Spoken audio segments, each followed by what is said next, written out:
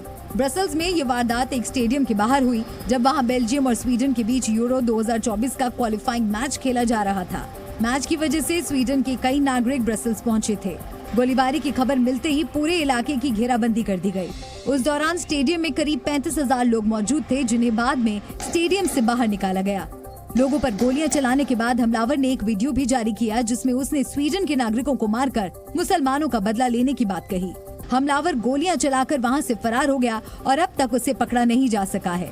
ऐसे में बेल्जियम में हाई लेवल टेरर अलर्ट जारी किया गया है। कांग्रेस सांसद राहुल गांधी ने बीजेपी और RSS पर निशाना साधा।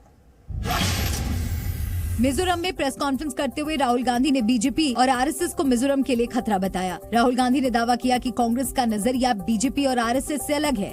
BJP and the RSS have a different vision of our country than we do.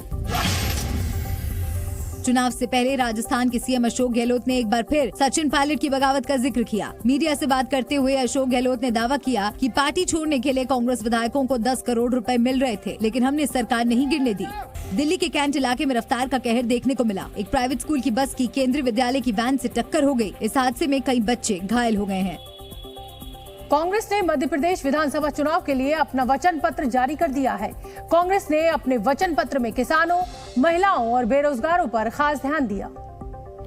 और भोपाल में वचन पत्र जारी करते हुए मध्य प्रदेश कांग्रेस के अध्यक्ष कमलनाथ ने प्रदेश को खुशहाल प्रदेश बनाने का वादा किया। इसके साथ ही कमलनाथ ने विधानसभा चुनाव के लिए पार्टी का नया नारा भी दिया। हमारा उद्देश्य है कि मध्य प्रदेश का हर परिवार खुशहाल हो, इसलिए इस बार हमारा नारा है, कांग्रेस आएगी, खुशहाली लाएगी। वचन पत्र के साथ साथ कांग्रेस ने 7 वर्गों के लिए भी अलग से पेपर जारी किया ताकि उनके विकास पर ज्यादा जोर दिया जा सके। वचन पत्र के साथ 7 वर्गों के लिए हमने अलग एक पेपर बनाया है, वो भी हम जारी कर रहे हैं।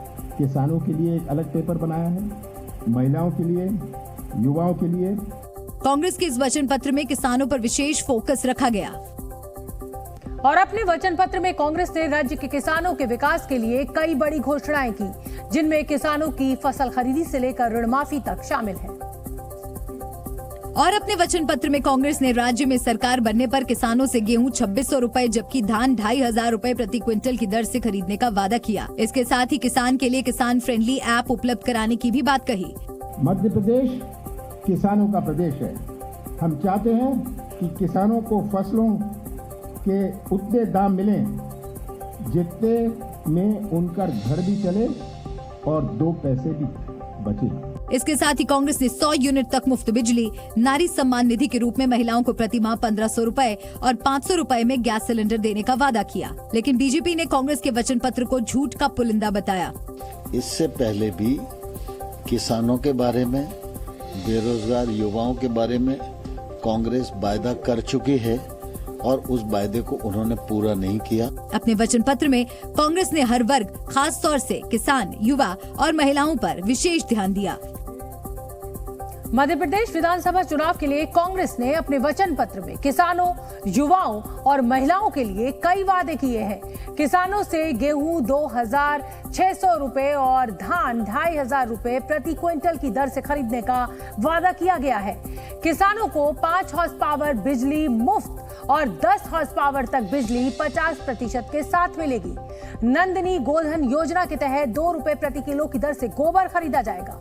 वहीं कांग्रेस ने लड़कियों के विवाह के लिए 1,01,000 रुपए देने का भी ऐलान किया है।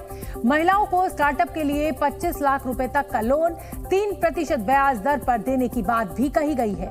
साथ ही महिलाओं को सिटी बस सेवा में सफर के लिए निःशुल्क पास दिए जाएंगे। कांग्रेस ने वादा किया है कि अगर मध्य प्रदेश में उनकी सरकार बनी तो 2 लाख युवाओं को सरकारी नौकरियां दी जाएंगी। युवा स्वाभिमान योजना के तहत बेरोजगार युवाओं को 1500 से 3000 रुपए तक प्रति माह मदद देने का भी ऐलान किया है। कांग्रेस ने राज्य के सभी नागरिकों के लिए 25 लाख तक के स्वास्थ्य बीमा और 10 लाख के दुर्घटना बीमा का भी वादा किया है। सुप्रीम कोर्ट ने समलैंगिक विवाह को कानूनी तौर पर वैधता देने से इनकार कर दिया। सुप्रीम कोर्ट की 5 जजों की संविधान पीठ ने बहुमत से ये फैसला लिया। और अपने फैसले में सुप्रीम कोर्ट ने कहा कि समलैंगिक विवाह को कानूनी रूप से मान्यता देना संसद का अधिकार है। अदालत कानून नहीं बना सकती, लेकिन उसकी व्याख्या कर सकती है और उसे प्रभावी बना सकती है। Bar association of supreme court ने इस फैसले का स्वागत किया। आज सुप्रीम कोर्ट का जजमेंट जिसमें सेम सेक्स मैरिज को रिकॉग्नाइज नहीं किया गया है, हम उसका स्वागत करते हैं। हालांकि कोर्ट ने केंद्र और राज्य सरकारों को ये सुनिश्चित करने का निर्देश दिया कि समलैंगिक समुदाय के लिए वस्तुओं और सेवाओं तक पहुंच में कोई भेदभाव ना हो। कुछ राइट्स लेके जा रहा हूँ। जो डिसीजन आया था कहीं ना कहीं थोड़ा डिप्लोमेटिक था कि दोनों पार्टीज को खुश करने के लिए बोल दिया गया ताकि एक बैलेंस मेंटेन रहे। 20 साल पहले हमारे पास ये भी नहीं था, तो कहीं ना कहीं होप अभी भी है। इतना ही नहीं, कोर्ट ने सरकार को समलैंगिक अधिकारों के बारे में जनता को जागरूक करने का भी निर्देश दिया। आज 69वें राष्ट्रीय फिल्म पुरस्कार जीतने वाले कलाकारों को राष्ट्रपति द्रौपदी मुर्मू ने सम्मानित किया। नई दिल्ली के विज्ञान भवन में अवार्ड सेरेमनी का आयोजन हुआ, जहां भारतीय फिल्म इंडस्ट्री के दिग्गज कलाकारों ने शिरकत की। इस दौरान बॉलीवुड की मशहूर अभिनेत्री वहीदा रहमान भावुक हो गई जब उन्हें फिल्मों में उनके योगदान के लिए दादा साहब फाल्के अवार्ड से सम्मानित किया गया। इसके अलावा फिल्म गंगूबाई काठियावाड़ी के लिए आलिया भट्ट को सर्वश्रेष्ठ अभिनेत्री का पुरस्कार मिला। अभिनेत्री कृति सैनन को उनकी फिल्म मिमी के लिए बेस्ट एक्ट्रेस अवार्ड दिया गया। वहीं अल्लू अर्जुन को पुष्पा फिल्म में उनके अभिनय के लिए बेस्ट एक्टर अवार्ड मिला। फिल्म गंगूबाई काठियावाड़ी के लिए बेस्ट एडिटर अवार्ड से संजय लीला भंसाली को सम्मानित किया गया। इसके अलावा सर्वश्रेष्ठ हिंदी फिल्म का खिताब सरदार ऊधम फिल्म को दिया गया। वहीं डायरेक्टर विवेक अग्निहोत्री की फिल्म द कश्मीर फाइल्स को नरगिस दत्त अवार्ड से नवाजा गया।